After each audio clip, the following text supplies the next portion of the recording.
What's up, everybody? How's it going? I hope you're having a beautiful day out there. We're back with another update on the reef tank, which is clearly having an issue. I finally made the decision, y'all. I finally made the decision to get rid of the reef.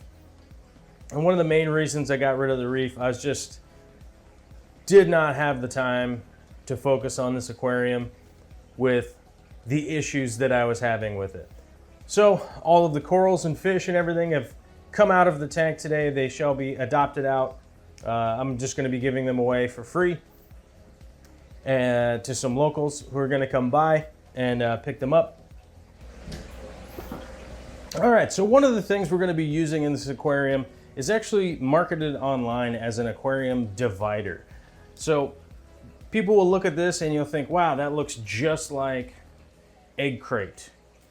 Which is typically a light diffusing material that you can get from your local hardware store, but this is actually much more, it's kind of more flexible but more durable at the same time. It's a little more heavy duty, but I think I get like a 4-pack of these for about 10 bucks. So that's not really a complaint for me, really, because egg crate pretty much comes out to about the same price. But this comes with these little feet. And there's all these little holes in here, if you can actually see that. There's all these little holes in here that you're able to, put the little feet into. But the reason that I'm utilizing this is actually to assist in building height. As a lot of you know, if you add in a bunch of aqua soil and you put a big heavy Sierra stone on it, it's going to sink into the substrate and eventually flatten out and get really low in the back there. Now, if we want to build height, we need a surface to set it on that is porous, that won't leak anything into the water column. And I've done this with acrylic sheeting in the past, but you have to cut a bunch of holes in it and stuff, which is time consuming. It's not that big of a deal for me to grab some of my acrylic, cut holes in it, but the cost is time, and I don't really have that much time these days to do things like that. So this is gonna come in big time handy because I can just pop some bigger legs underneath here and actually set stuff up really high, and then have a place to put stone and woodwork and things like that, and then just fill in with substrate around it. So this is going to come in pretty handy. You guys will see this, and of course I'll post a link down below.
This is kind of a heavy-duty acrylic aquarium that actually is built by a local aquarium builder.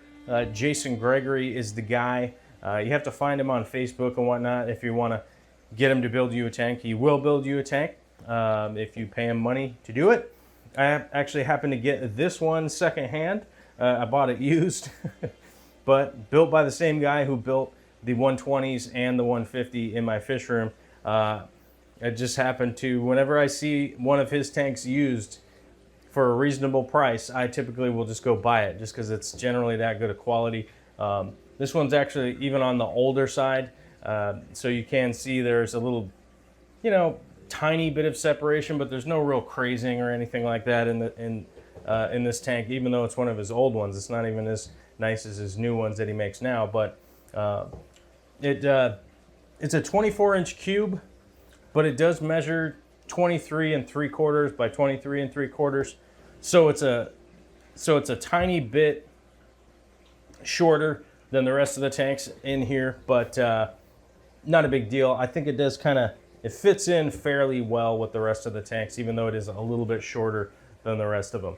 But the overflow in this, it's the same style of overflow as that old video. I showed you guys some of the plumbing, and I'll show you guys some of the plumbing on the sump when we go to set the sump up on this. But let's get into the hardscape. We'll do the hardscape and get that rocking and rolling for today, because that's basically all we got time for today.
Now, some people would say to me that like setting up an aquascaped planted aquarium, especially the way that I do, It'll be heavily planted, it'll have CO2 in it and all that kind of stuff. Some people will say it's the same amount of maintenance. Now, that may or may not be an accurate evaluation. But the way that I run my whole fish room, I can generally do most of the maintenance on all of the stuff, working my way around the room, get done with it, and not have to completely change everything that I'm doing, right? I can start a water change on the 150, be cleaning the glass, pull some algae, add fertilizer, all that stuff, and then move on to the next one with the same water changing system. So I can just work my way around the room. All of the water changes are coming from the sump and that kind of stuff. And I really can just continue moving on. All of my CO2 is all set up, running off of a splitter to all the tanks. So I'm not really having to check a whole bunch of systems. I can check one, make sure that they're all running properly when I'm doing water changes and that kind of stuff.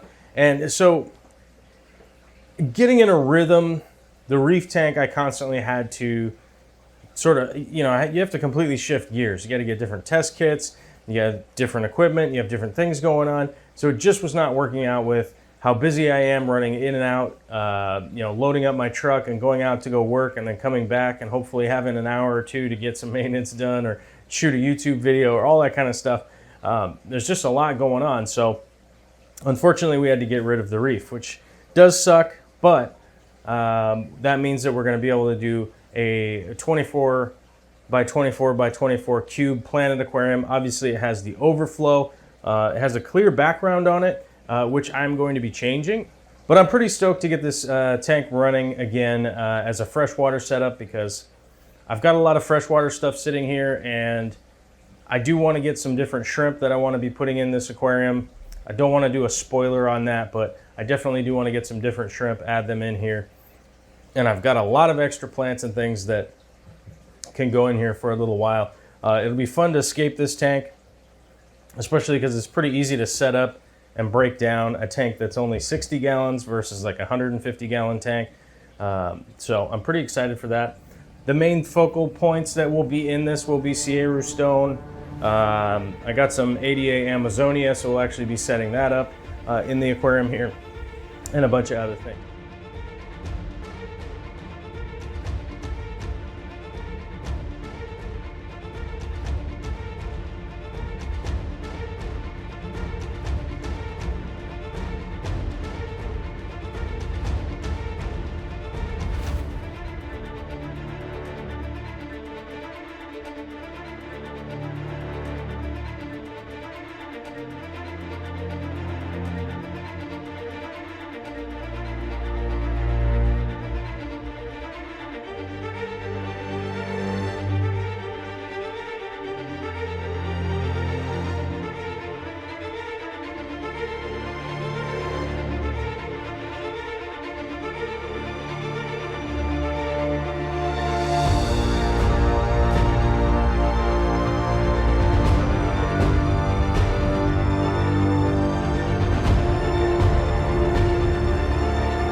Hey, if this was a video that just made you lose your mind, you're so excited to have seen this video, and you want to see more videos, click the subscribe button, the like button, and maybe even the join button. You could join up and become a member of the join stuff, and we all appreciate it.